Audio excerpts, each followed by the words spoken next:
Warning: the following podcast has been rated listener R due to strong language, violent situations, drug references, sexual innuendos, and who knows what else. Listener discretion is advised. With that being said, hang on, sugar tits, because we're about to get wobbled.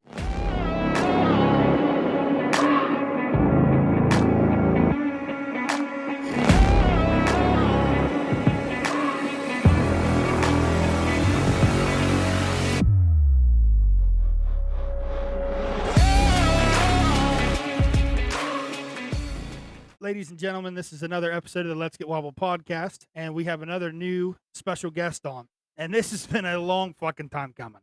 Let me say this, because this man has wanted to be on the podcast since I fucking started, and it has just so happened that it just hasn't come up yet.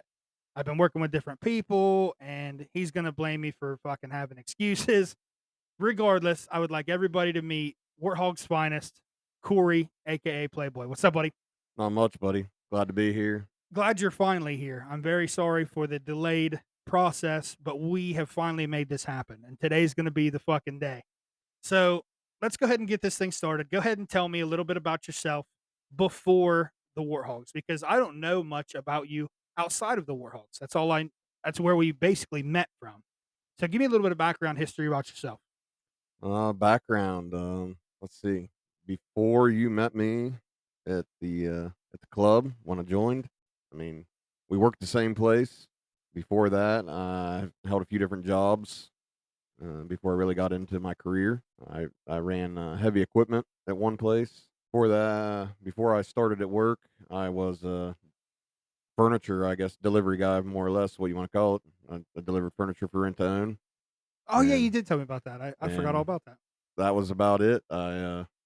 And I actually really enjoyed that job. It came with a lot of freedom, but the career came along, and it was time to grow up and do something a little bit better for me and the family. So, That's what mine was. I was in the trash business, driving a trash truck, and it wasn't horrible. I had that job on and off since I was in and out of high school, but I just needed something that was more of a career choice than just a filler job. You know, I got my CDLs, and they were paying okay money at the time, but when I asked for a raise, I couldn't really get one because I just started a 401k and had a week off work max, and you had to use that entire week altogether. You couldn't have just one day off in the middle of the week. You wouldn't get paid for it. yeah. So when you scheduled your vacation, you had to schedule an entire 5-day stretch to get your vacation at my old job. And I grew out of it, and it was something that I needed to make a career change and something that I could actually build for. And that's where I found where we work at now.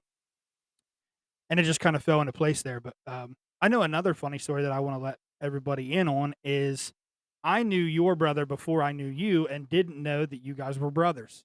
I Yeah, still think that's funny to this day of how cool me and AJ were back in school absolutely. and graduated together and had no fucking idea that he was your brother until maybe a year ago when you told me. Yep. That's hilarious. Yep. If you see us together, you're like, they're brothers. Not anywhere near resemblance, I guess, as far as size or things like that. Same hair color, but two totally different builds. And I don't want to say we're two totally different people, but the big differences in who he is and who I am. But Right. So we learned a little bit about yourself. I want to know what sparked your interest in motorcycles. Was it, I think you told me you grew up with a dirt bike upbringing and, I was probably, I don't know, I couldn't have been 5, 6 years old. My mom's youngest brother for Christmas one year brought a dirt bike right up into the house, brought it up the steps, up the porch, and into the house. And I had that as a little 50cc Honda, I think it was. Hell, I don't know. That was a long time ago. Loved it, wrecked it, abused it. Um, but just growing up, dirt bikes, four wheelers. But my grandfather, my mom's dad, he's had a bike, motorcycle, all my life, as long as I can remember. Sportsters, Road King, back and forth between the two. Actually, he's got one of each now. And always wanted one. Loved riding with him. Loved riding with my uncle. He was more into the sports bikes, crotch rockets, ninjas, riding through town, doing wheelies with me, hanging onto the luggage rack on the back. Um, and I always wanted one. And the time finally came along, and I was like, "Fuck it, I'm going to buy a bike." I went to Maryland to help my brother Levi, who was in the Air Force at the time, move, and I was like, "Hey, we're done. We're taking a break. I'm going to take the bike for a ride." And he's like, "Fuck it, I don't care." And I said it as a joke.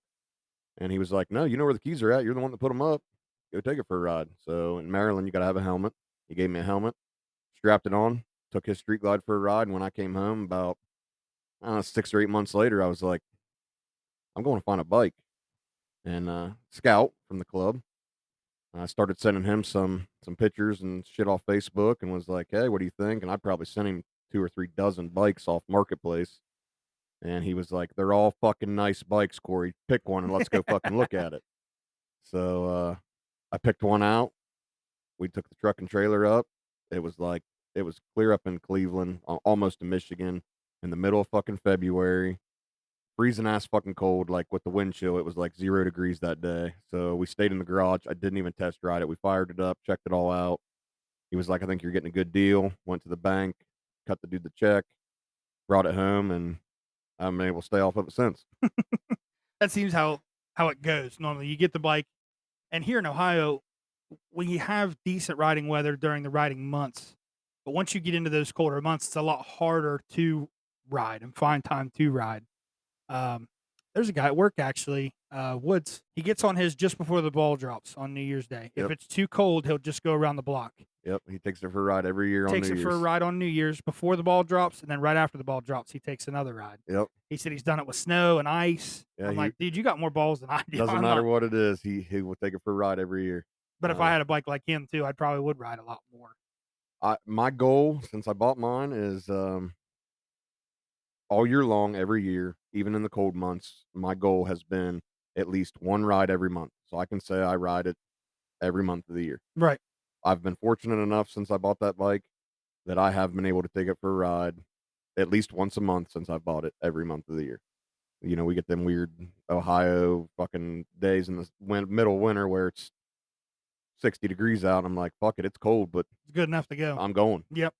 Yeah, I've definitely done that before. I try not to go too far, but still, I'll take the bike out for a little spin and just get it. I like to get it out of the garage and just let it run. Yep. Obviously, but Absolutely. And if you're going to pull it out and let it run, you got to get it hot enough to burn the moisture out of the fluids and shit. So you might as well go for might a as quick well run spin. it. But yeah, I started mine. My dad owned a Honda Shadow, so him and my grandpa used to ride together all the time back when my grandpa was still alive. And I have a picture on my phone. I'll have to go back through and look. I was still in. It was late middle school, early high school. I was sitting on the front of his bike, and Camden was sitting on the back, and we got a picture. And I was like, "That picture's older than dirt." I said, "At least it feels like it." Yeah. But I always loved riding with my dad and my grandpa. Um, they would take me on rides all the time, and just sitting on the back of the bike was fun as a kid. Absolutely. And then when you get your own and you're in control of that bike, it's so much better. It's a completely different experience being the guy running the bike versus being the passenger on the bike. Absolutely. And we had talked about it over breakfast. My grandpa, I had to have him get my bike. So when I bought it, I didn't have my motorcycle endorsement. I didn't have anything. I'd never even been on a dirt bike before. I had some four-wheeler experience, but it was automatic four-wheeler with the throttle screw. Yep. So I'd never had to worry about shifting gears with a clutch other than in a vehicle. And so I asked my grandpa, it's in like March, which is cold for Ohio, but I'm like, hey, it's only like half a mile from the house. Can you jump on the bike for me and bring it down to the house? He's like, you're telling me you're buying a bike and you can't fucking get it to the house? I was like, no, I can't. So he rode it down to the house for me. He was actually worried about it because it was carbureted and it was cold, but he didn't felt like it run right. But obviously it wasn't even close to being warmed up just from that little bit of time we got to the house. But I basically taught myself just riding around the back alley of the house, stopping at the stop signs, pulling out on the road, back into the alley. And I told you, I said, I probably stalled that bike 300 fucking times or better before I finally got to feel the clutch, working the gears and everything. But ever since then, it doesn't matter what anybody tells me. I could probably lay that bike down going as fast as I could, and I probably still want to jump back on it. Absolutely. It's just something that nobody's ever going to take away from you and I. Yeah. And it's something that I wish I could explain to other people, but there's no way you'll ever be able to explain that feeling unless they actually get it for themselves. You have to experience it. Absolutely. I've said it since I bought that Harley. I will never go the rest of my life without having a motorcycle. It's a freedom all of its own. I saw a thing the other day and it said something like When your motorcycle's broke, you fix it, and when you're broke, your motorcycle fixes you. If I'm having a bad fucking day, 10 minutes or less into the ride, all that shit's gone. That's all it takes, and it really is shocking how fast it lifts that weight off your shoulders and how much of a reset button that is just to take a 15-minute ride. Doesn't have to be far, Yeah. but just to go. Now, granted, if I'm taking a 15-minute ride, I'm stretching it to a half hour, it's never just a 15-minute ride. No. But I can it's say just I'm running to the dollar store, and that trip to the dollar store that's 7 minutes from my house turns into me coming back an hour later. Yeah. And where the fuck did you go? What Right. dollar store did you go to? Well, I went to the dollar store next to the house, but I had to go up around the lake to go do it. Yeah. Yeah, I had to, there's something I had to go see around the lake, and, just took that little detour to get home. But absolutely, once you're on it, you don't want to just take that quick trip. And I mean, everybody does, you run down to the gas station or whatever, but, you get on it and you just want to go for a ride, especially like I said, if you're having that bad day or, something just weighing on you, and you just go. Yep. So you were talking about Scout, who's also a part of the motorcycle club, went to go get your bike with you. So I didn't know anything about you when you were looking at getting into the club.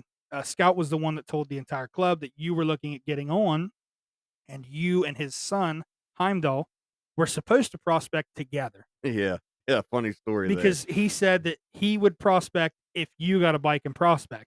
Turns out you got your full patch before he even thought about joining. But let's go ahead and talk about what sparked your interest in joining the Warthogs itself.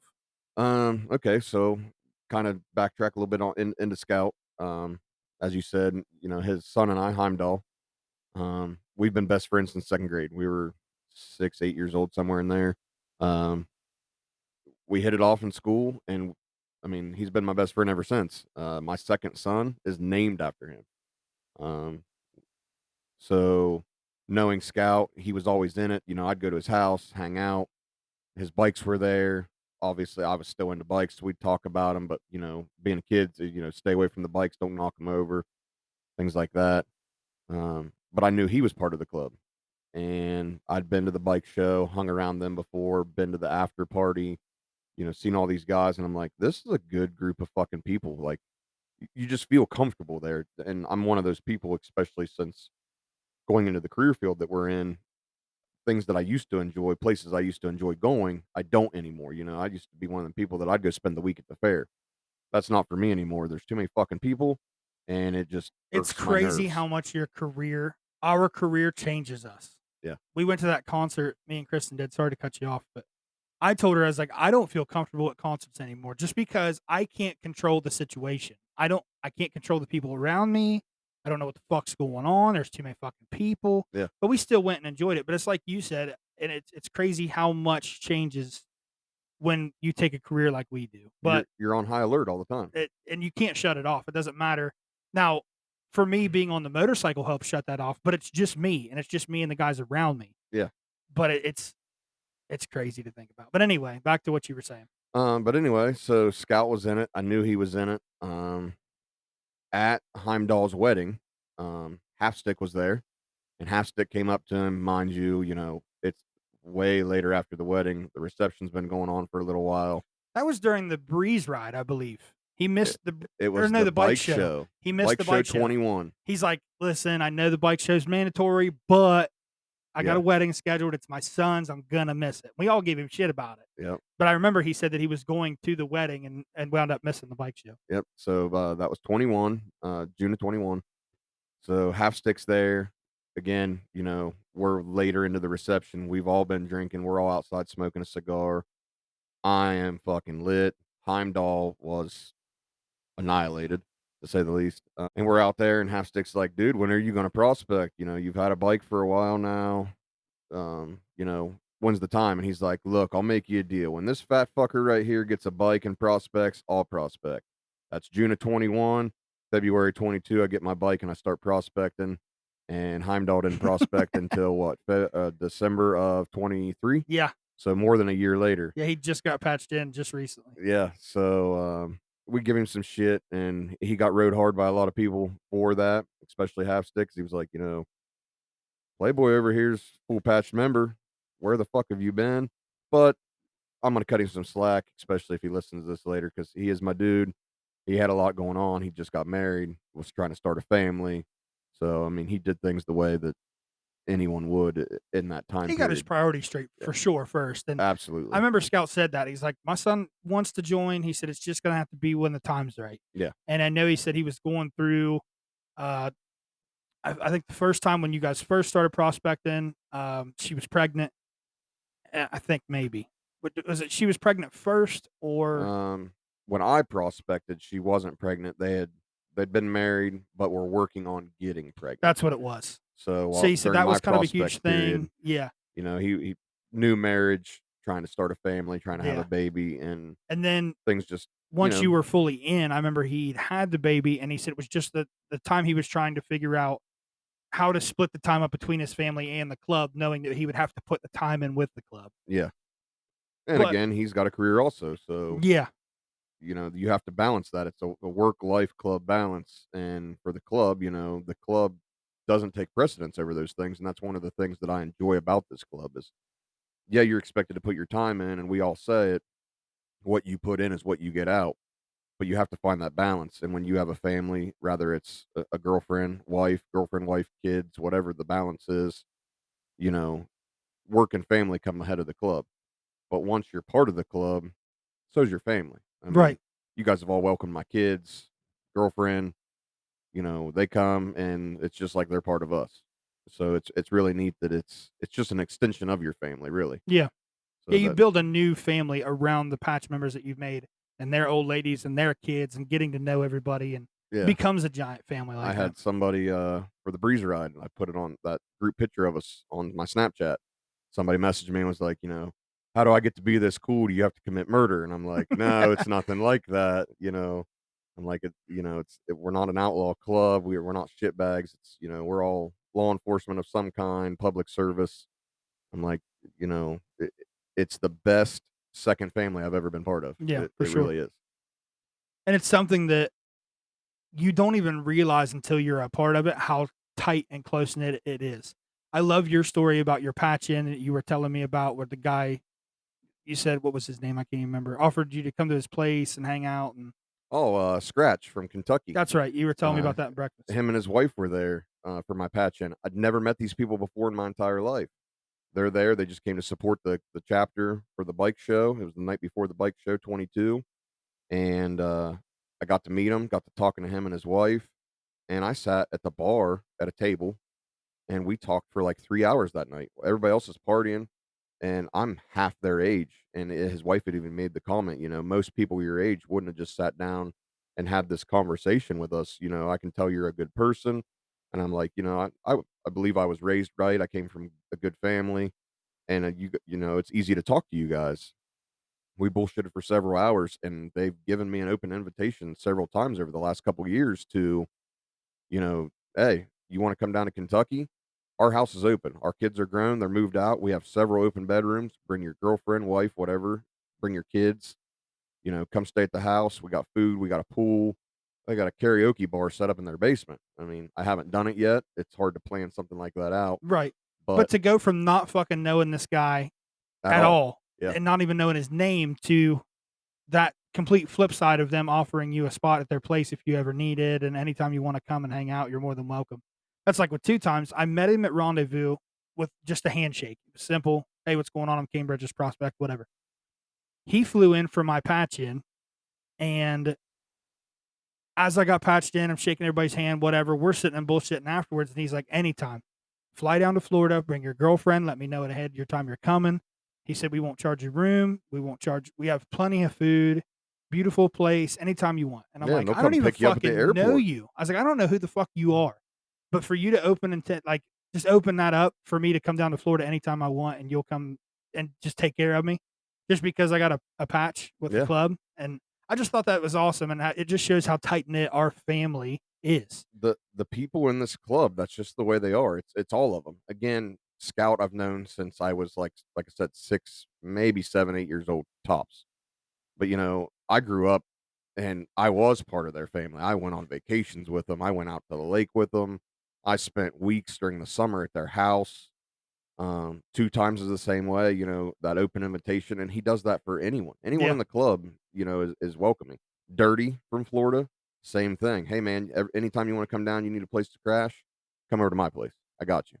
And it's just really fucking neat to realize that the people that we're part of, the club that we're part of, is full of people like that. Thousands of them Yeah.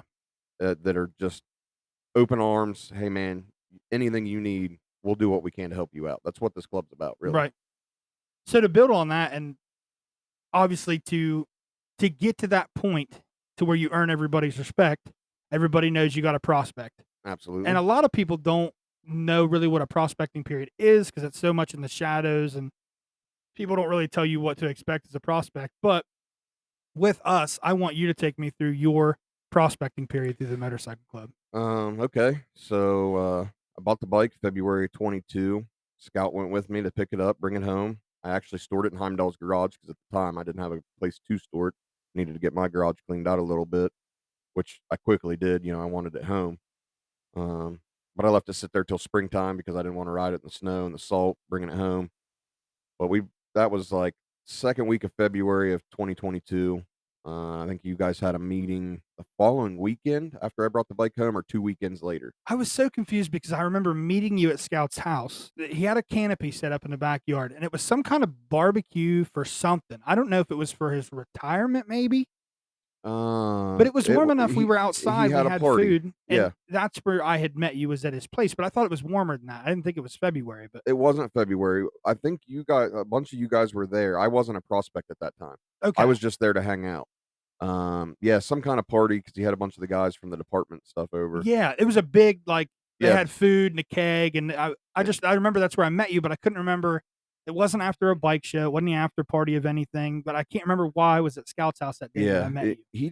He usually does throw some kind of bash during the summer. Gets everybody together, has food, Right. beer, things like that. I do remember that. I'd met actually several of you guys there, Yeah. but I wasn't a prospect at that time. That would have been. I knew you had talked about it. I think it was you might have been in the process of getting the bike or looking at a bike. I was maybe. looking at bikes because Okay. a couple of you guys had questioned me about it. Yeah.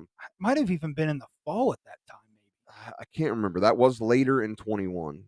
I would late say 'cause it summer, was, early fall area. Okay, because I remember us being outside for that cookout or whatever they had. Actually, it got really windy that day. We had to take all the canopies down. Yep, sure was. So anyway, fast forward to February, bought the bike. You guys had a meeting next weekend, 2 weekends later, and he was like, "Hey, this is when our meeting is. Are you coming?" I'm like, "Fuck yeah, I'm coming." Showed up, and you guys were like, tell us a little bit about yourself. I did. Scout introduced me. And I remember Chewy was the president at the time, and he was like, so what the fuck's the deal? Do you want to hang around? You want to prospect? I'm like, I'm here to fucking prospect. I'm not doing this hang around shit. I'm ready to go. So I left. You guys had your debate on whether or not I was going to be a good guy to try to hang around and be a prospect. Came back in. You welcomed me in, and I started the period of prospecting. And for everybody, it's a little bit different from what I understand. I've only been around for a couple of them now, but it's more about putting in your time, I guess, than anything. The club wants to know that you're going to be there to help out with events, put in your time, help your brothers and sisters out, and just not be a shitbag. You're not there because you want to wear a cut and you want this patch. You're there because you want to be a part of something bigger than yourself. And they've always said too, you'll hear everybody talk about it. The patch doesn't make the person. The person will always make the patch. Yes. So it's not earning your patches doesn't make you somebody different, or wearing the cut doesn't make you somebody different. It's who you are before you get your patch is what's important to everybody. And the story that I want you to share, because your and I first prospect challenge was basically the same. I was a prospect for the first breeze ride that I had went on. My first challenge was, and I wish I could remember this fucking dude's name. I really could. I don't think I've seen him since then, really, that I can remember. But holding an empty beer bottle and what that symbolizes and what it means to sit there and have some guy you don't know say, "Hey, come over here and just hold this." You're like, "Okay, you want another one?" Like, I've been trained that when bottles are empty, you go get new ones for people. You don't just fucking stand around and watch somebody with an empty bottle. He said, "No, just hold it." And to sit there and have a conversation with somebody that you don't know anything about, holding their empty beer bottle and just being uncomfortable and breaking that thing. I can't wait. I want to do it. I'm sure there's going to be prospects hanging around at VU. I want to do that for somebody. That way somebody else has that story. But I want you to tell me about your empty beer bottle story. Very similar. And mine was the breeze ride. That was my first real big club event that I went on as a prospect. Um, I want to say we were at the bar. I can't remember the name of that bar, and we don't go to it anymore for whatever reason. But it was by the cemetery, Okay. Yeah. and I can't remember the guy's name. And again, as a prospect, you're meeting so many people, Oh man. and hey, I want to introduce you to this guy. I want to Yeah. introduce you to this guy.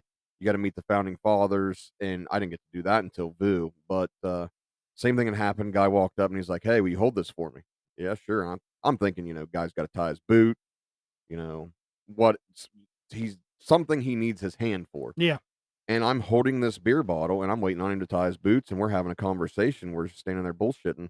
And it took me until the very end when he was like, "Okay, I'll take my beer bottle back," to realize that I was just holding his beer bottle and it was to make me I guess uncomfortable in a way, Yeah. or to try to kind of test how I would react. But to me it wasn't a big deal. I took the beer bottle and we had a conversation and he kind of explained to me at the end why he did it. And, he's like, I need carried to my bike. Okay, jump in my arms, man. He's like, you really fucking would carry me over to my bike? I'm like, yeah, I'm that kind of guy. Like, if you're hurt, you need a hand, you know, whatever it is, I'm your guy. Right. I'll go help you out. And he was like, I'm just fucking with you. And he smacked me away. And I'm like, no, I'll pick your ass up and carry you over to your fucking bike. That's what it's going to take. And again, it wasn't. And they don't ask you to do that kind of crazy shit. They No. might tell you, hey, I need this. They're not really expecting you to do it. It's more of a reactionary thing. Like, Yep. how's he going to take this? So, yeah, very similar. I loved mine just because it was, like you said, it was that way to make you feel uncomfortable, but yet at the same time, the guy that did mine asked me a lot about myself, and he explained a lot about himself and what the club was about and what it meant to him to be a warthog. And he said, if you're going to be a warthog, it has to mean something to you. It can't just be that you're doing this for fun. He said it needs to mean something to you. Yeah, why do you want to be a warthog? Exactly. Yeah, that was part of our conversation of why are you doing this? While holding a guy's empty beer bottle and like, what the fuck's this guy gonna do? Does he want another one? Am I supposed to go get him another one before we talk? It's just to break the fucking proverbial ice, if you will. Yep. And just to make you uncomfortable enough to fucking start talking about yourself and the club. And that's really deep down in the conversation. That's what he wanted to know. What am I trying to get out of this? Right. Is it because I think bike clubs are cool and this is the first one I have been around? No, I've seen bike clubs. I've been around bike clubs. I've been to shows. You see the shit on TV. That shit is not real. It's nothing like what we're about. Right. And it kind of gives a stigma to people, and you see people out that buy I'm gonna go get a Sons of Anarchy vest off fucking eBay and I'm gonna be a badass on my Honda. No, it doesn't work that way. If you didn't earn it, it doesn't fucking mean shit. And if you bought it and it's not something that you earn, people know it. Yeah. Like I can look at you and tell that you didn't earn that shit, and it pisses people like you and I off who actually had to work, put in the dedication, the endless hours to earn our patches. Yeah. To see somebody buy that shit off Amazon and wear it around like they fucking did something with it. You know what I mean? Yeah, you're a nobody. And there's a difference. You see people that buy these cuts offline and want to rock them because they feel some kind of way. And then you'll see the guy that he doesn't belong to a club, but he's wearing a cut and it's got patches on it. And if you look at those guys, a lot of them are older guys. And I seen one for the memorial ride we did for Grinder a few weekends ago. That guy had patches on his cut that are from before I was born. Yeah. That man has seen things. He's been places. He's put in miles. He doesn't belong to a club, but he's earned every patch that's on his cut. It's completely different even there too. Even though he's not a part of a club, he got his own cut, sewed his own patches on, and they're not like club affiliated patches. They're just in memory of patches, or just random shit patches that Places you find all he's over. Been, things he's done. Yeah, they mean something, and that's what the cut is to me. That's what joining this club is to me. You're part of something bigger than yourself. It's not about being in the club or being a member or wearing the cut and wearing the patch. I mean, that's part of it, but it's what we do and what we stand for. We're there. We have these events that we put on and these rides, and we do things and we raise money to help people out. It's bigger than you and I. Yeah. Me as an individual, you as an individual, or us as a chapter for, the Cambridge area. It's about doing stuff for people that need it, but they don't even expect it. Right. It's just it's what we do. Any money that we make through our Cambridge chapter goes one of three places. It goes back to the club for anything that we may need to help better ourselves. It goes back to the Cambridge area to help other people in need in law enforcement or whatever, anything public safety, or we've donated a lot to other club members who lay their bike down or fall on hard times. And that's where our money goes, is to help other brothers in need. We are a nonprofit organization. So any ride that we do, any money that we make, all goes back into the community or helps ourselves become better Yeah. or anything that we may need. Anything we need is to make us bigger to be able to help out more people. Right. So and that's the one thing I enjoy about it. Yeah, we might donate to another chapter, but it's for somebody either in the club or that chapter is sending it to someone they work with or Yeah. around in their community that is some kind of public service that has been hurt in the line of duty, rather their police, fire, corrections, whatever it might be. And it's even beyond that. I mean, we donate to Shop with a Cop for kids that, otherwise might not have a Christmas, things like that. It's all about giving back.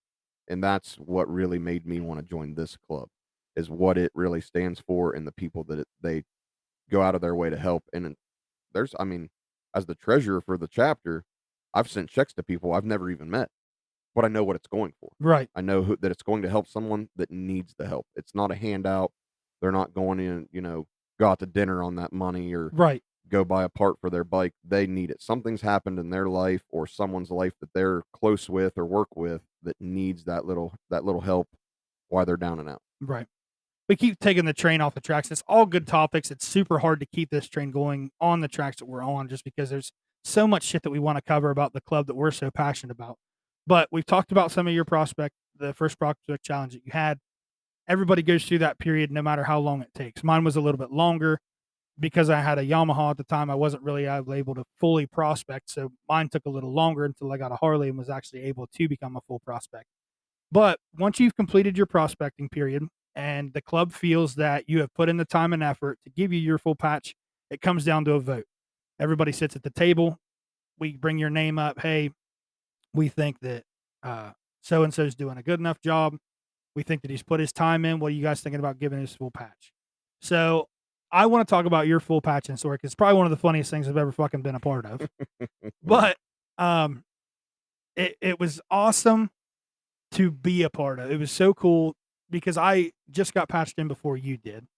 And being a part of it, I knew then that I get to enjoy this every time we bring in a new guy. And I get to experience this every time. And I knew how much it meant for me to get my full patch. So I was like, I get to see what it means to him to get his full patch. So our bike show was coming up.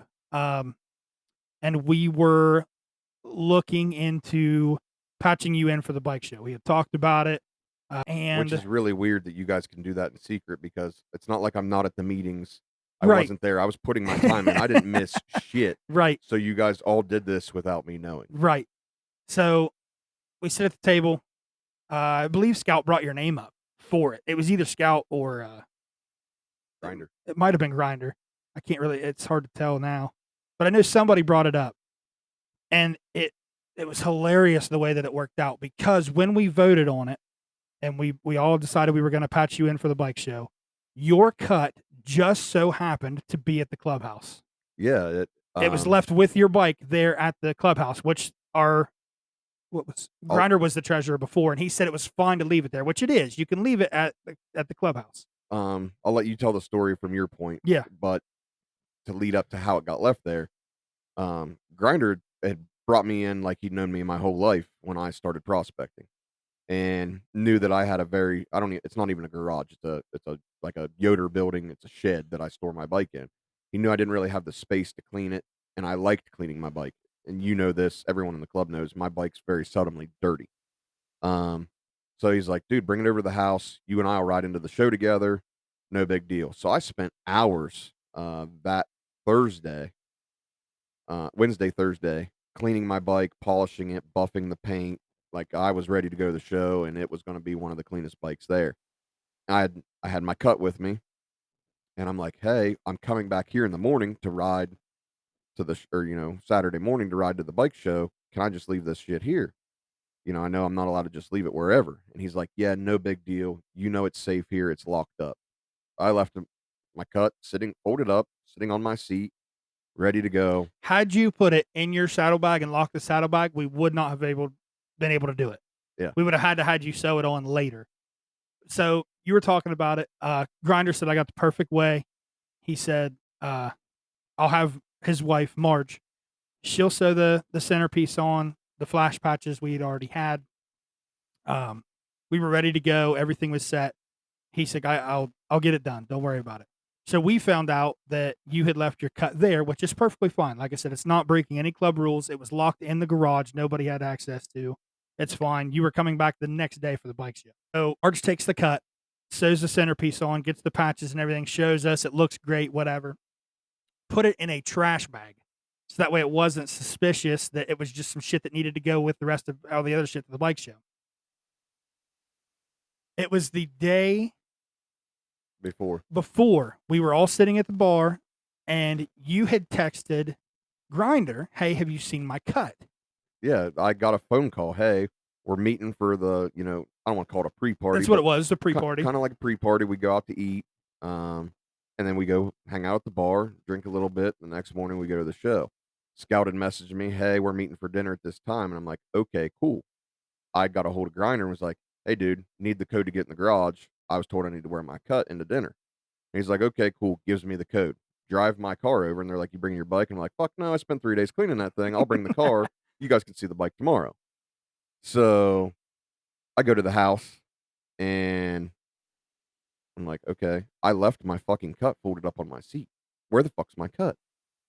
I open the saddlebags. Okay, maybe I slid it in the bag and I wasn't thinking about it, but I'm like, I know I left this motherfucker folded up on the seat and it's not fucking here. So I shoot Grinder a message and I'm like, dude, did you move my cut? And he's like, no, you left it on your bike. And I'm like, yeah, well, it's not on my fucking bike, dude. And I'm fucking freaking out. And long story short, my uncle had installed an AC unit for Grinder. So he shows up and he's like, hey, are you still there? And I'm like, yeah, I'm looking for my cut. And he's like, what do you mean you're looking for your cut? And I'm like, nothing. It's club shit. Don't worry about it. He needed to pick up the old AC unit, needed help loading it in the truck. I go out and help him load it up. And he's like, what are you doing right now? Can you help me unload it? I'm like, no, I got shit to do. I'm already late for dinner. Yeah, we were sitting. I gotta find my fucking cut and get into town. Actually, we weren't at dinner yet. We had told you we were going to go to dinner, but we were waiting for you to get back before we all went over. We're at the bar. Assholes. Help him load that shit up. I go back in the garage, and I'm freaking out. I'm sending Grinder at the time. I'm sending messages like, dude, I can't find my fucking cut. Scout's blowing up my phone like, hey man, we're waiting on you. We're all getting fucking hungry. Where the fuck are you at? And I'm like, I'm on my way. I had to go to Grinders and get my cut, and I can't fucking find it. And he's like, don't worry about it. Just get your ass here. We're ready for fucking dinner. Before all of that, Grinder has a security camera in his garage, and we as a club are watching you look through trash cans, look in the refrigerator, look on tables, look underneath stools. The funniest shit I think I've ever witnessed. When I saw you open the fridge, I'm like, he's not looking for beer. He's looking for his cut. That's the funniest shit ever. Let me give a backstory on that. I started looking in the odd places because, again, I had been around club life before. Yeah. My brother, who's in Maryland, belongs to a club, and I'd heard stories from him and different people, they've taken people's cuts and put them in Tupperware containers in a bag and then filled around the bag with water and stuck the fucking thing in the deep freeze. And part of getting your patches, you got to get the cut out of the fucking block of ice. And I'm like, these motherfuckers, like, is it in the freezer? Is it in the fridge? I'm under the bar. I'm on my hands and knees crawling around this fucking garage looking for my cut. I'm like, they're doing something to fuck with me because I'm the new guy and I'm a prospect and I left my fucking cut here. But I'm like, they can't punish me for this. I was told it was okay. And like, I'm heartbroken, dude. Like, I'm like, I know what this cut means. Yeah. Not only to me, but what it means to the club. And I lost it. Like, how am I going to explain this? And Scout was like, fuck it. You don't need it. Just get your ass in here. And so had to have been eating you up. That's what I'm maybe a big guy. Not even 10-minute drive. I don't show emotion. If I show emotion, it's fucking anger. Or you'll see me happy. I laugh and have a good fucking time. But I'm driving the maybe 10 minutes, and mind you, I'm running late, so I'm fucking cruising to town anyway, like breaking laws, fucking speeding, because I know you guys are all waiting on me, and I'm ready to fucking cry, dude. Like, I I don't understand where it could have went or Yeah. how I could have fucking lost it. So, come to find out, you guys are, later that night, you guys have watched me dig through the garage, open and close my saddlebags 100 fucking times. I spent like 25 minutes looking through that Every bit garage for of, that yep. thing. And we watched you the whole time. It was the funniest shit ever. Scout was like, man, it was funny because I'm sitting next to Scout and he's like, I'm dogging this motherfucker. I'm telling him to hurry up. We're all fucking hungry. We're waiting on his prospect ass. And of course, we're sitting there with the trash bag on the fucking table waiting for you to get there. But I remember you walked in, the whole fucking bar gets quiet, and we do your patch in right then and there. Your cut was ready to go. And it was just an awesome moment because, like I said, being a part of that and knowing what I went through as a prospect getting my patch to then seeing you get yours was just awesome. And I loved it. I loved the whole part of it. Everybody wants to know the story. I know the story, but you have to fill everybody else in. Scout was the one that gave you your name, obviously. Nobody else knew the significance behind it until he told the story. So now you're going to get your chance to tell the story. Everybody wants to know, where does Playboy come from? Okay. He's a sexy motherfucker. That's why. No, go ahead. I don't embellish it when I tell it as well as everybody else does. Again, Heimdall being my best friend, like I'm prospecting, and he's up at Cleveland Memorial, which we go to every year. And I'm a prospect up there, so I'm wearing my cut, and I'm going through the general prospect things. Hey, go grab me a beer, throw this away. Hey, you're getting up, take this trash, whatever, stupid little shit, but Yeah. it's all part of the thing. And they're talking about what my name might be, and this guy wants to name me Cartman. I've always been the fat friend, he's always been smaller, taller, skinnier. I'm a big guy. And so he's like, I'm gonna name you Cartman off of South Park. And I'm like, no, you're fucking not. Go fuck yourself. I'm like, I'm totally not rocking that fucking name. And he was like, okay, how about Fat Bastard? And I'm like, again, no, not happening.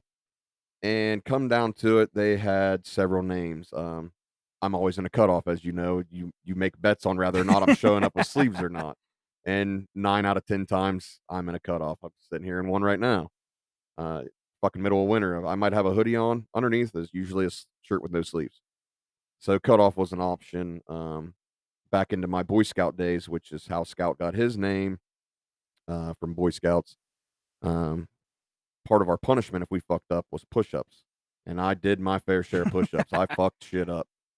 So that was an option. And Playboy was nothing I'd ever even thought about. Like, this story goes back to my childhood. I had a buddy who was older than me. His mom had a subscription to the Playboy magazine for him. I go over to his house, and my parents think we're playing video games. No, we're looking at nudie mags. Like, doing what teenage kids do all the time. But I'm young into my teenage years, like maybe 14, 15, if that. And being a father now, like, do I want to give my kid a nudie mag at that age? It's not like there's he doesn't no need know. to. Now you have an unlimited fucking subscription online where you don't even fucking need anything. They didn't have to work for it like we did. That's the bullshit. I'm not old. Don't get me wrong. I'm not super old, but I had to work for porn when I needed it, You didn't have fucking Google where you could type it in and see a set of tits like within milliseconds. Yeah, you had to go find Dad's fucking porn magazines, scroll through them, and try to put it back ever so perfectly, just the way he had it. Yeah, you got a visual image, like snapshot of how it sat in there, so nobody knows that it was touched. Anyway, so long story short, this buddy of mine had them. I go over to his house, and I'm like, I found one. To be honest, dude, dead serious. Don't remember what lady it was, but this magazine was like, this was the chick I liked looking at. And he was like, dude, take it home with you. And I'm like, okay, cool. So I stuff it down underneath all my clothes, take it home. And in my house, in my room, there was a little triangle cutout at the very bottom of the stairs where this concrete like beam came down and met the wood stairs. That if you rolled the magazine up, I could slide it in there. And no one was ever getting to it. You never thought about it. It was covered with a piece of carpet on the stairs. Anytime I wanted to look at it, I dug it out, looked at it. I had a bathroom right outside my bedroom in the basement. Well, one day I'm in the bathroom, scrolling through this magazine, doing my business. I get up, I don't know if mom yelled for me. What happened? I left it fucking laying there. Don't think about it. I'm outside just, being a kid, teenager. I think I was playing with my brothers, or maybe we'd ride the bikes over to the cemetery, something. We're in the backyard and my mom comes out, and when your mom's pissed. You know when you are about to get that ass chewing. And she comes out and says my first, middle, and last name and tells me to come in the house. And I'm like, oh shit, what did I do? And I'm like, I haven't been home all day. I haven't done shit today. Like, I didn't break anything. My chores are done. I'm allowed to be outside. I haven't done anything wrong. Come inside, and her and my stepdad are sitting there with this magazine, and I'm like, oh shit. Where the fuck did they get that? And it hits me. I'm like, I left that motherfucker sitting in the bathroom. Come to find out, my sister went into the bathroom. It's laying there, open to the center page. And she's like, hey, mom, what's this? Takes it up and gives it to her. Me being me and being a kid, I'm like, that ain't fucking mine. Hey, mom, get far away from this as possible. I don't know whose the fuck that is or where you got it from, but that shit is not mine. And I lied until I couldn't lie anymore. I got my ass beat for it. My brothers took an ass beating for it. And mind you, they're several years younger than me. So that's the best part, is when you die with the lie that hard being a kid, and you and your brothers all get punished for something that only one of you did, but all of you are getting it because nobody's going to admit to it. Yes. So we get our asses beat for it. Years, I don't know if my stepdad kept it. Maybe he did, maybe he didn't. He said he threw it away. Anyway, it disappeared. I never saw it again. Never really thought about that story ever again. Come to find out, to tie everything back in, Scout had reached out to my mom and my stepdad about possibilities for my club name. How he got in contact with my brother, I'm really in the gray area on. But my brother had reached out, or he reached out to my brother, and my brother told him the story about the ass whooping from the Playboy magazine. And when Scout heard that story, he was like, that's it. We're naming him Playboy. And everyone thinks that it's got this hidden meaning that, I don't know if they think I'm a ladies' man, player, whatever it is. That's not the case. And several people have asked me, oh, what, are you a Playboy? And I'm like, you have no idea. And I don't divulge that information just to anyone. So now everybody knows Playboy came from me trying to hide a nudie mag as a teenager. So that's the part a lot of people may not understand too. When you join a club like that, at least ours, you have no say at all what your name is. Zero. That is the club's choice of what your name is. And at any point in time, you can get your name changed by the club. It's not your decision. Yes. It's what everybody else's is. So when I joined, I was like, man, like my mom used to call me Tank as a kid because I'm a big guy too. Like I'm not fucking skinny at all. And I thought Tank would be a cool fucking name, or fucking, Mac, like for a Mac truck or some dumb shit. Just, thinking about that shit. But then when you realize, like, oh, you thought that you had a choice in you don't. We will tell you what your name's going to be, and that's what it's going to be. That's it. So that was just great. I loved the story because I had been through shit like that. And I was like, man, that's fucking great that all these nicknames that other people had come up with, which I didn't know about until now. The only name that come up when we voted was Playboy. He told the story, and that was it. Everybody's like, that's the one. That's what we're choosing him as. And that was great. I was happy, embarrassed to tell the story. Huge fucking, like, I've never seen you blush hardly at all in your life. The day that we patched you in, your face was fucking red. It was hilarious. Because you didn't get a chance to tell the story, actually. Scout told the story for you at your patch-in. To the entire bar. People that weren't even not there, that didn't even fucking know me, knew why I was being called Playboy. So the embarrassment level was at 100, and to this day, happy that it came out Playboy and that it ended up being Cartman, or Fat Bastard, or some of the other names that Heimdall was trying to. I don't think that. I mean, I never did ask. I was going to ask and see if there was any other name that they had thought of. But it meant the most to me that Grinder was there, and Grinder, I think, was the one that brought up the nickname Wobble, because I got so fucking plastered and did the wobble at that party and probably butchered it, just looking ugly as hell. But I thought it was awesome that Grinder had a say in my name before he had passed away, because he's the one that brought me into the club and everything. So even my name, everything with the club has some sort of meaning to you. Yes. Even the patches that we wear on our cuts, some of them have like sentimental value. The Bel Air chapter, I asked for if they had any more of the Bel Air chapter patches. And Berm was like, I don't think I have one. This was actually shortly after I did the challenge there at Rendezvous. Took his knife, cut it off his cut to give it to me. He's like, you just have it. I was like, dude, I don't want your patches. I want my own patches that mean something. He said, well, this will mean more to you. He said, I give it to you. Yeah. And it's right in the middle of my cut, and I'll never fucking get rid of it. I just cut some old patches off that don't have a whole lot of meaning to me, just so I can make room for more patches. But everything on your cut, to your name, obviously your back piece, but everything on your cut has some sort of meaning to it. Even on your bike, you've got a little tiny green skull that hangs from your bike, and even that backstory is cool as shit. My niece went on vacation, as you like to point out ever so often. Black Street Glide, Black Street Glide. So they all look the same, and yours is just like everybody else's, minus the fucking green color. It's not the fucking same. It stands out. Okay, it's the same. Anyhow, it's a Black Street Glide, but I was like, I'm going to put something on it, and just to make it stand out, because again, it is a Black Street Glide. So I started doing the little shots of green here and there. Had some pinstriping done at the bike show a couple years ago, and my niece had went on vacation. I can't exactly remember where, but she picked up this little oh, it's a skull, but it's like a sugar skull, sugar skull, and it's in green. And she brought it home to me, and she's like, I thought about you when I saw this. She's like, it's green. She's like, it'll match your bike. And I'm thinking to myself, I'm not putting this fucking sugar skull on my fucking bike. That's corny as fuck, and I'm a dude. I'm a big dude, and it's a motorcycle, but it's my niece, and it means something to me that she thought about it. So that fucker went on my bike, and I rock it every day. When people ask, my niece gave it to me. Hey, you don't like it? Fuck off. It's cool as fuck because it does match the green on the bike. That's what sets it off.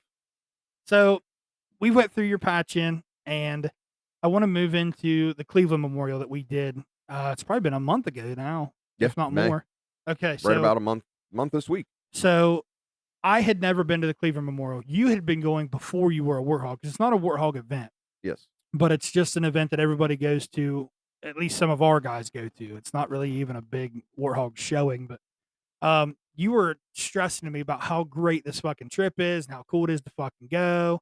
And I'm like, man, I got to get time off work. And it's not even a Warthog event, but like, they're stressing how big it is to go. I'd like to go. So I want you to describe it in your words. I did mine a couple episodes ago, but just kind of explain what it all is and how much fun we fucking had when we all went down. Okay, so my first trip to Cleveland was Heimdall's bachelor party. He was like, I was his best man. Not that most people wouldn't assume that. We're best friends. He's like, dude, I don't want a big party. He's like, what I want is you guys, you and a few other guys, to come up to Cleveland. We go up for the memorial. Come up on Friday. We'll go out. We'll party. We'll have a good time. And that'll be my bachelor party.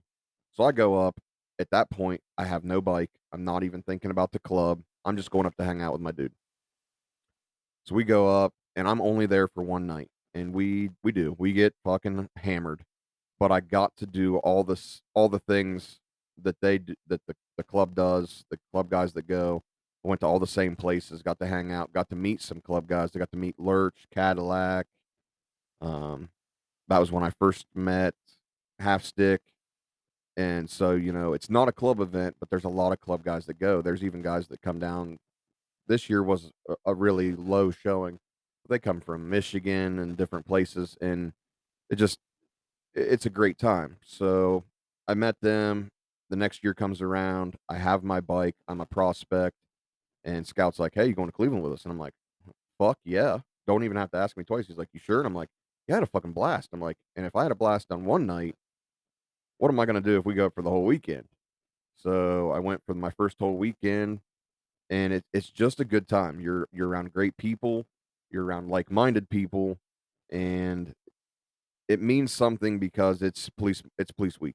It's a Memorial Week. We're there to show our respect for those that have given the ultimate sacrifice and, died in the line of duty. But it's so much more than that at the same time. You're showing your respect for them, their families. We ride in the parade because it means something. It's something that we go to do. And at the same time, it's brings you back into that brotherhood. You're there with your people, people you enjoy being around. And it's a somber event at some points in the weekend, the parade, the ceremonies, things like that. And then it's it's a celebration at the same time. Great food, great people, great places to go hang out. And again, earlier in this episode, we talked about how things that I used to enjoy, I don't anymore because I don't enjoy those big crowd moments like I once did.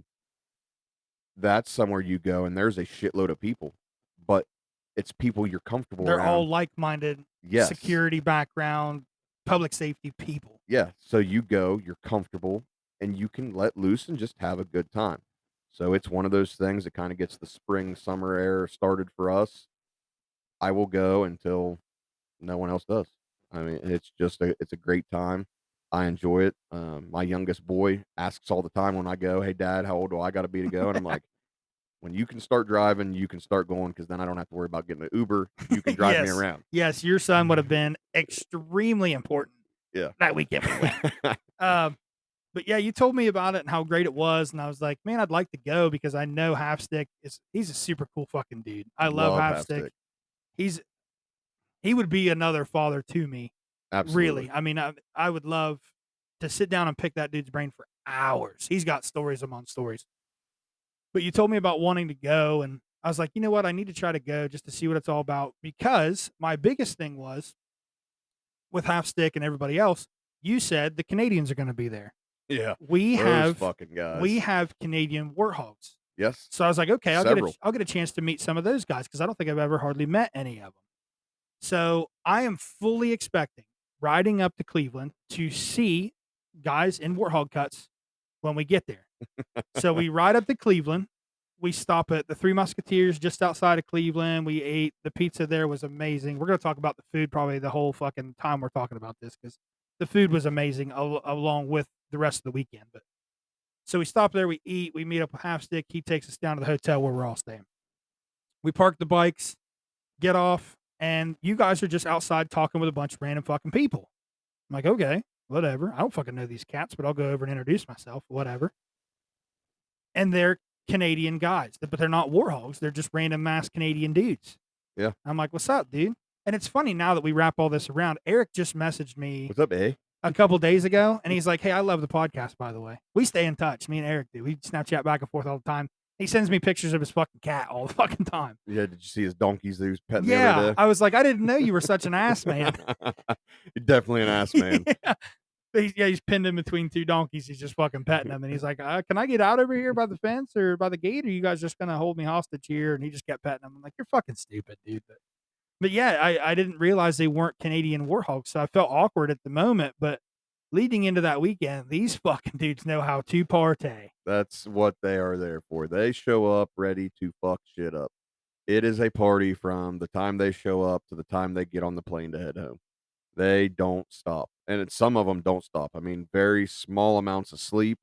They are nonstop. And when we're all hanging out at the hotel, they're out fucking, you don't know where you're going to find them. I mean, this year they ended up in the industrial area of Cleveland somewhere because their Uber driver was like, you guys are going back to the hotel? There's still parties. And they're like, no, we shut down the bar. He's like, yeah, but there's a rave down here. Let their Uber driver, who they don't know, take them to some random building and ended up at this big ass, I guess it was a rave, if that's what you want to call it. But this big ass party. I wake up the next morning. Actually, no, before I went to bed, they're on Snapchat. Yeah. I'm like, where the fuck are you guys at? And they're like, we don't know. I'm like, what do you mean you don't know? And they're like, our Uber driver brought us here and he's hanging out with us. And when we're ready to go, he's going to take us back to the hotel. Just chilling with your fucking Uber driver. Yeah. I'm like, only you fucking guys could come down here to be at police week and end up partying with your fucking Uber driver. Right. Like, who does that? The fucking Canadians do that. So I want to talk to you about this too. And I haven't brought this up until just now again, because I want to get your fucking true reaction about this. We go to the Bourbon Barrel for the first night that we're going to go out to eat. Gator bites. So we get there and it's a wait to get in, but it's a very nice restaurant. That was a very good place. And I will definitely, you guys eat at the same places every time you go, right? We switch it up maybe a little bit, but for the most part, yeah, our meals we know where we're eating when we go. So we go to the Bourbon Barrel in Cleveland. Very nice place, good food. Your gator bite story and how you wanted me to try these gator bites. I'm like, dude, they're probably just, I mean, they can't be that great, are they? And you're like, dude, they're fucking tits. They're so fucking good. You got to have fucking gator bites. So I get the appetizer, the gator bites, and you're also getting the gator bite sandwich. Yeah. which is Gator Bites on top of Gator Bites on a po' boy sandwich with the Gator Bite appetizer. Like, I don't know if I want the Gator Bite sandwich or if I want a different po' boy. I'm not sure really what I want. So I get the appetizer, and they were good. Don't get me wrong. But you oversold these fucking Gator Bites, dude. I am telling you, and Patty even said the same thing, Half Stick's wife. They're like, they're just fucking glorified chicken nuggets. They're not. And I was like, that's chicken nuggets. That's exactly what they taste like, is glorified chicken nuggets. Okay, take me to Walmart when we're done with this, and we're gonna go get some chicken nuggets. They are not the fucking same. But granted, okay, I might have exaggerated on how great they are, but for a once a year thing, when else do you get Gator? I'm never gonna get Gator Bites unless I'm at the fucking Bourbon Barrel in Cleveland. Exactly. So for once a year, I don't go places that serve that food. So when I go to Cleveland, I'm like, I'm getting fucking Gator Bites. I will probably go and get the Gator Bites next year. When I like the Gator Bites. I like the dipping sauce. The sauce was amazing. They're I put it good. on my sandwich. So again, and I agree, I didn't want you to get the sandwich also, but being there more than once, I've tried different things on the menu, and I'm like, I haven't tried the Gator Bite sandwich. And to go into that a little bit, I thought it was going to be more than just Gator Bites on a bun with some lettuce and some other toppings and some sauce. Still good. I love the Gator Bites. I won't get the Gator Bite sandwich again because it's just more Gator Bites. If that's the case, I'll just get 2 fucking appetizers. Right. And that way, I don't need the bread. I'm fat as it is. So, but it was very good. I definitely liked it. It was a good time. And then every night when we're done eating dinner, we end up at what the hell's the name of the Zone Car? The Zone Car, right? So we go hang out at the Zone Car. It's a nice little place. It's where just off-duty cops, anybody public safety, they go and hang out for this whole week. That's the big like after party place that we all go hang out at. So you guys are trying to get fucking hammered night one. And I wasn't really super ready to party, but I was like, okay, we got to kick this weekend off right. So I started off with a Mick Ultra, which I don't even think I should have done that. But you guys were just hammering fucking beers, and then the Tito's and lemonade came in, which I've never had that mixture before until we went to Cleveland. Cleveland is what turned me on to Tito's and lemonade. Which we're both sitting here having one now, which is great that I'm glad that we have that connection also with the Tito's and lemonade. But so we get there, I try the Tito's and lemonade, I got a couple Mick Ultras in me, and I'm like, man, I just don't fucking feel something's not settling with me. I don't know if it was the Gator Bites or the andouille sausage from the sandwich. We're blaming the Gator Bites. But I go into the Zone Car's bathroom and I blow that motherfucker to pieces. I shit everywhere. And it tore my stomach up. And the bathroom in there is super small. I was like, man, this fucking blows. Yeah, those stalls are not made for men. So I shit in there, get done. 10 minutes later, I'm like, I got to shit again. And it's going to be worse than the first time. So I get back in the bathroom. I shit again. I'm all sitting outside and the shuttles are running all night. Well, not all night, but until the bar closes down anyways. From the bar that we're at back to the hotel. They're off-duty police officers that are shuttling people back and forth so they don't have to drink and drive, which thank God they do this because we would have been in bad situations multiple times. But we are all sitting outside. One shuttle pulls up, and I'm like, man, I'm going to get in this fucking shuttle, and hopefully nobody fucking notices. I'm just going to bolt for the shuttle and go because I don't want to be that guy because I know I'm going to be that guy, but I've already made up my mind that I can't fucking stay here and party and shitting my brains out every 10 minutes. It just ain't going to fucking happen.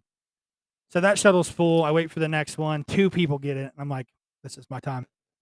But everybody's sitting outside at this point, so I can't fucking Irish goodbye anybody because they're all watching me leave. I'm like, hey, guys, I'm leaving. Not feeling too great. I'll see you later. Jump in the fucking van. You guys attempt to pull me out of the van. Whole funniest story about all this is obviously we're partying with the Canadians. They're having a good time, whatever. We're making fun of their accents because we're assholes like that. It just is what it is. And you say out loud. Oh, I said it to the passenger guy in the front of the van. I'm like, oh, what are you, fucking Canadian? Fucking you can't come Canadian, party? you fucking pussy. So I get the door shut at the van. I'm like, yep, just take me back to the fucking hotel. I'll deal with this later. They're all going to be pissed, but I'll deal with it another time. And we don't get a block away from the bar. And the guy in the passenger seat and looks back at me and goes, I don't like the way they were talking to you, eh? I was like, oh, fuck. So I have to stand up for you because we're both wearing the same cuts. So it's not like I can't say, I don't fucking know that guy. So I'm like, no, he's my dude. I said, we're partying with other Canadians. We're making fun of them. We're not making fun of you Canadians, whatever, but we're making fun of them Canadians. Yeah. We're not making fun of them. It's just that it's that fun banner between guys that hang out. I mean, they make fun of us just as much for being American as we do for them being Canadian. Right. I will talk shit to Eric on here, to his face, in Snapchat. Out of all of them, I've always felt closest to him because he's kind of the one. He's the life of the party, He more or is the less. leader of that fucking Canadian Yes, crew. That's if he for wasn't sure. there, those fuckers would fall apart. But so I deal with it the first night. I know I'm going to get my ass reamed about it, but it is what it is. I go back. I blow up the fucking hotel bathroom probably 3 or 4 more times before I go to bed. I thought I heard the door open that night when you come in. I didn't even remember you coming in and getting ready for bed. Nothing. I was out. I was toast.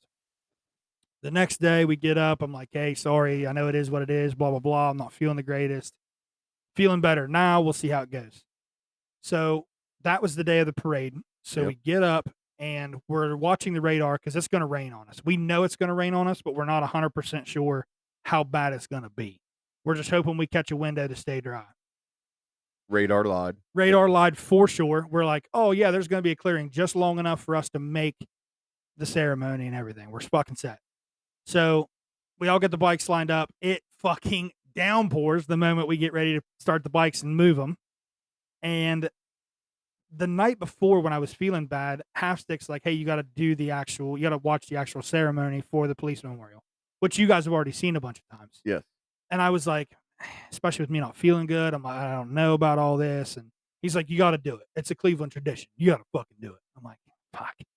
So we get to the end of this quarter mile that we're doing the parade for. And you were like, hey, you pulling off with Halfstick. He's pulling off for the ceremony. The look on your face. In my head, I was like, man, I do not want to fucking do this at all. I want to go back to bed. So I'm like, fuck, it's my first time, my first year, whatever. It's like, yeah, I'll go do it.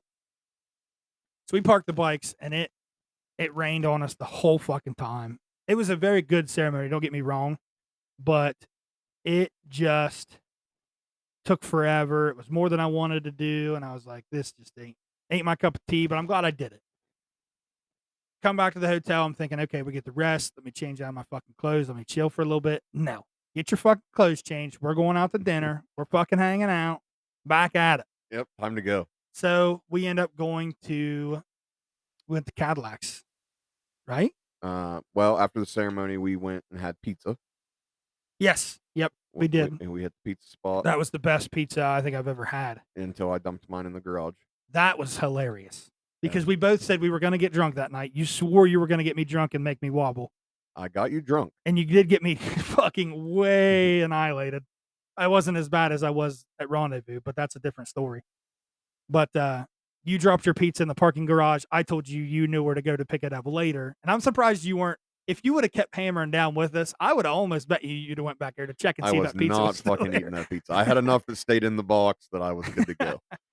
So we ate the pizza place. We come back. Then we go to Cadillac's restaurant. Fuck, what was the name of that place? The something. The Standard. The Standard. I was gonna say the Center, but that wasn't right. The Standard. Amazing food. Love it. Love going there. It's usually a one time a year thing. It's very expensive, but it is very worth it. The food is worth it. The portions make the food worth it. Yeah, for sure. You're not just going to sit down at a restaurant and get enough that you're full, but you can go home and eat a snack. Like if you eat all your food, you're eating a lot. Most of us take shit with us when we're done, and you're more than full. Right. I mean, the portions itself make the food worth it. But the food is just, I mean, it's top notch. It's great food. Great surf and turf place, really. I mean, it's like a fine dining surf and turf kind of place.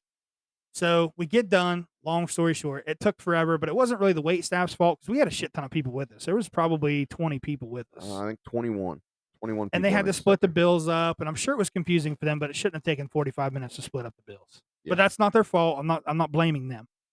As we're getting ready to go pay our bills, Cadillac's also a part of the Warhog Motorcycle Club. He owns the restaurant. He comes out, says, hey guys, I hope the food was great. I'm buying around. Everybody wants a drink. You got a drink. It's on me. So we're like, fuck, we just really wanted to get out of here. But we pound this drink. We get the fuck out.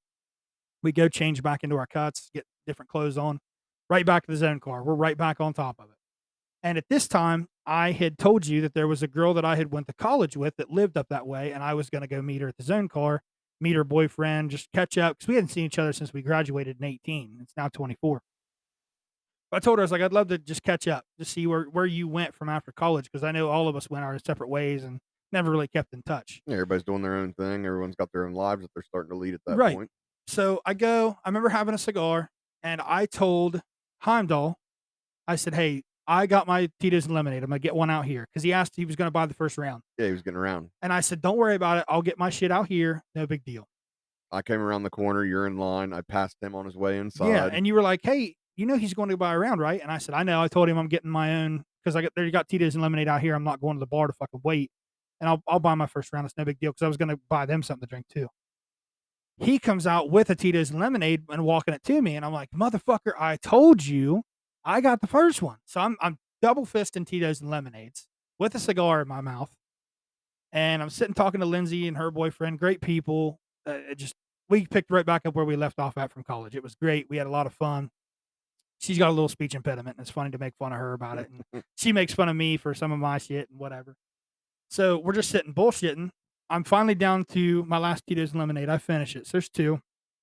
I did buy their drink afterwards. So I bought them a drink, and I bought me my third Tito's and lemonade. I'm sipping on my third Tito's and lemonade when Eric comes over, and he's like, hey, You're welcome. He's like, hey, can you hold these for me? And I'm like, oh, okay, yeah. You going to the bathroom? He's like, yeah. Just hands me two more Tito's and lemonade. So I have three now in my hands with a cigar hanging out of my mouth. And he's like, thanks. And then walks away, and I don't see him the rest of the fucking night. Well, not the rest of the night, but I don't see him. He doesn't come back and get them. I'm like, motherfucker just left these with me, and I got to fucking drink them all. Did not know you were a part of that at all.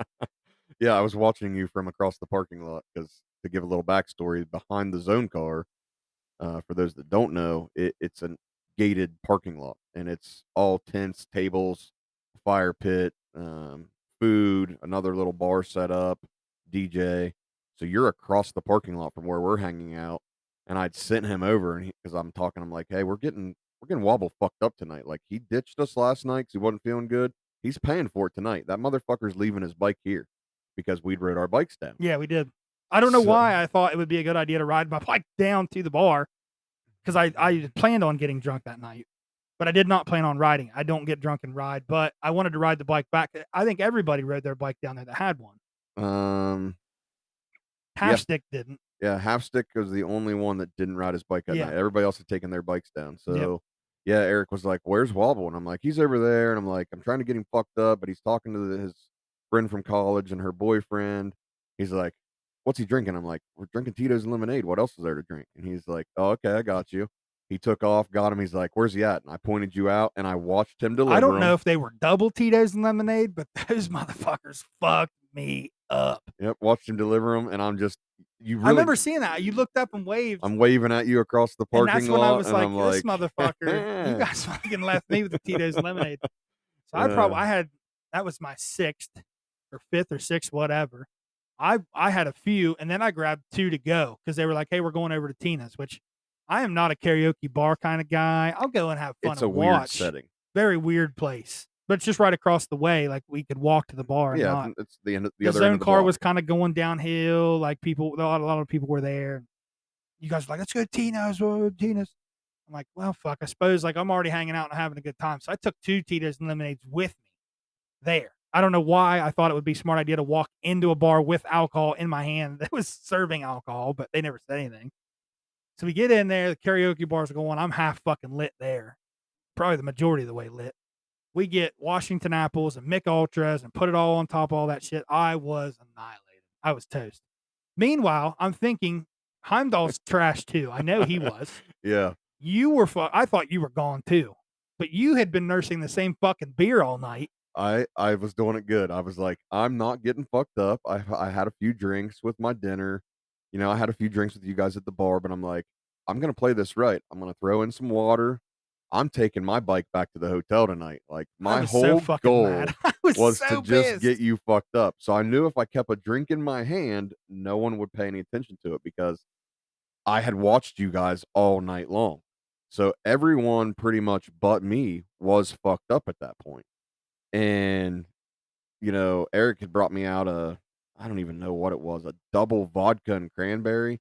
It was the nastiest fucking drink I had all weekend. It was, there was enough cranberry to give it a not a red tint, a pink tint to this drink, and it was straight fucking vodka. I took a sip of it, and he went back into Tina's. It went onto the ground of the parking lot, and I just kept nursing my one beer. And when we left, you're like, okay, well, they said we can pull the bikes around back. I'm like, okay, go grab your bike. And you're like, you're not pulling your bike around? I'm like, no, I'm taking my bike back to the hotel. And you're like, you motherfucker. I was annihilated. I knew there was no way that I was getting that bike back to the hotel by myself that night. But I was so fucking mad because I was like, this motherfucker told me we're going in together. And he didn't fucking hold up his end of the deal, which I didn't hold up my end of the deal the night before. So I was like, I can't be too mad. But yeah. So then it was all about getting you wobbled, man. You rode the bike home, and I wound up jumping in Heimdall and his wife's Uber. Yep. He called an Uber. Uber, yeah. So luckily, the guy would take the three of us, go back to the hotel. I am fucking sloshed. I go back, and I still have pizza in the box. I warm up the pizza. I remember it was a Hawaiian pizza, had bacon and pineapple in it. I remember eating the pizza, and I remember falling asleep there shortly after. The next morning, I woke up with bacon and pineapple in bed with me. I was like, man, I got the bad hangover. But How that do you was fix a a great hangover? I keep her going. You got to just start all over. Which I didn't get sloshed because I knew if I get sloshed the third night, you have to ride back the fourth day. Yeah, we don't get fucked up Saturday night. I mean, we drink, we have a good time. Have a good time, but couple beers with dinner. I had a couple beers at the zone car, and I was like, I am done. yeah, my first year up, I made the mistake of partying with the Canadians and half stick Saturday night. Sunday morning's ride home from Cleveland, that's a long fucking ride. And on itself, it's a really long ride when you have a headache and you're on a loud ass bike and riding home, and all you want to do is like just drive off the road and fucking end it. It's miserable. So I don't do that anymore. Right. One time was enough to learn that lesson. To backtrack just a little bit, so I take the Uber with Cody and his wife. The next day, I have to go get my motorcycle. This thing is a big event for us guys who ride, so I have to go get my bike. And I'm like, okay, I'm going to get up early enough to where I can go and get the bike. I'll come back, meet everybody, whatever. So I get up and I ask the people who are running the shuttles, hey, when does the shuttles start? He's like, oh, they don't start till like 3 p.m. tonight. I'm like, it's 10 o'clock and I need to get my bike because we're going out to lunch on the at bikes. Stevenson's on the bikes. So I'm like, fuck, I got to get this bike back here somehow. And it's like 2 miles. I think it's a little more than 2 miles. It was 7 minutes from the hotel to the zone car. Yeah, it's like 2 miles, right around 2 miles. Somewhere in there. So I'm like, okay, fuck, we took an Uber last night. I'll take an Uber again today. Fuck it. I didn't have to pay for the one last night. So I said, it can't be that expensive.